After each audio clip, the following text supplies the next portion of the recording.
It's hard to know how you can change a person's mind or opinion, and the reality is you can't. I mean, a change has to come from within that person. And sometimes that change only comes when you have the experience, or that person has the experiences themselves.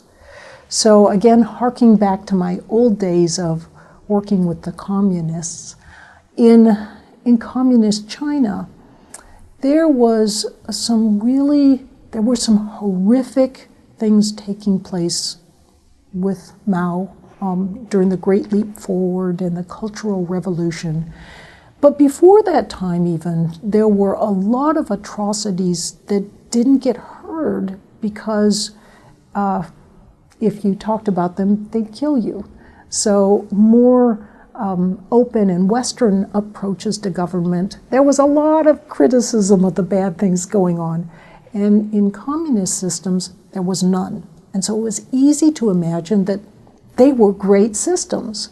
So people who had come from the communist side in China, and they were trying to convince others that, wait a minute, no, you don't want this type of totalitarian system in your life. You don't want to bring it there.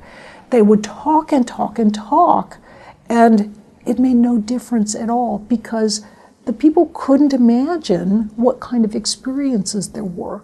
It's the same for the Jews during the Holocaust. I mean, people just didn't believe what was going on.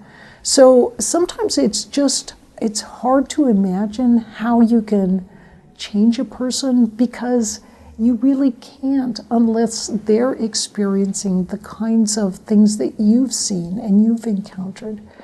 But at the same time, it's important to be aware that your own good intentions can also lead you astray. So what do I mean by that? There was a wonderful study done, published in the 1970s by Joan McCord. And what she did was she went back and looked at an old study in the 1930s of Boston schoolboys, 500 of them. They split them into two groups. One was the control group. They did nothing to them.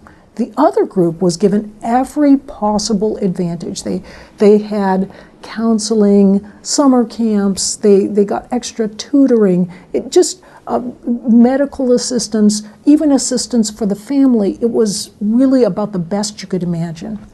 30 years later, Joan McCord followed up on those two groups.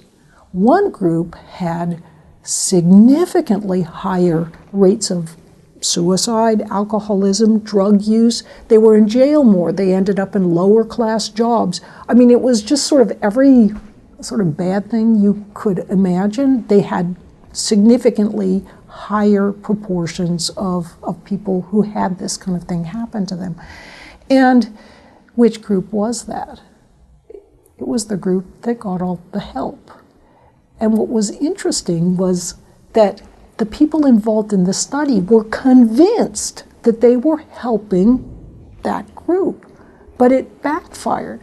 And it was only when they really went in and looked carefully at the data that they found that this wonderful helping was making the researchers and the participants feel very good, but it was actually harming the boys that they wanted to help.